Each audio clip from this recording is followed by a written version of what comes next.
So everybody keeps talking about the Democrats. It's really important they have a message, and it's kind of sad that you can't naturally be something because you're so bad that you have to come up with a message.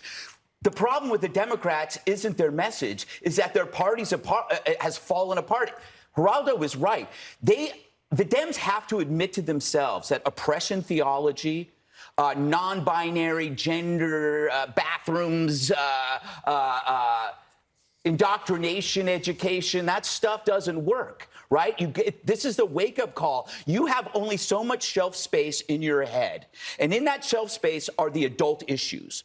Crime, economy, border. What happened is they pushed it all out and they replaced it with this kind of attention-seeking Twitter hot issues, the stuff about gender, the stuff about race, changing the names of schools. These are not things that people sit around and talk about at their, quote, kitchen table. So what they're learning now is that they forgot about America. Yeah. And there's nothing that Obama can do for them. There's nothing that Joe can do for them. But they got to do it for themselves, because the fact is, this is their QAnon. This kind of like this identity politics obsession is their QAnon. They have to clean house. No matter what we say, they're not going to listen to us. That's why they didn't listen to us about the 5. If they listened to us about the 5 for 2 years, there wouldn't be a crime problem.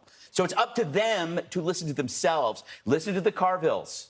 They're the ones. And not only that, listen to the New York Times. Yeah. It says it's time to switch tax and start talking about inflation, which the Dems exacerbated. Yeah, and stop eating dogs. But like when they talk, they're willing to, even if they talked about it, they're not willing to change policies, though. Yes. So like you're right.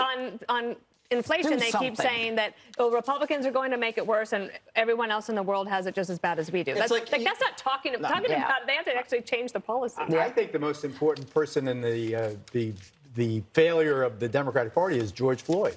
I think that once he was murdered, the country went crazy with defund the police and everything else. So the Democrats led the charge, but very, very unrealistic. Not the country, though. Just a part of the country. The Black Lives Matter, the organization, not the movement.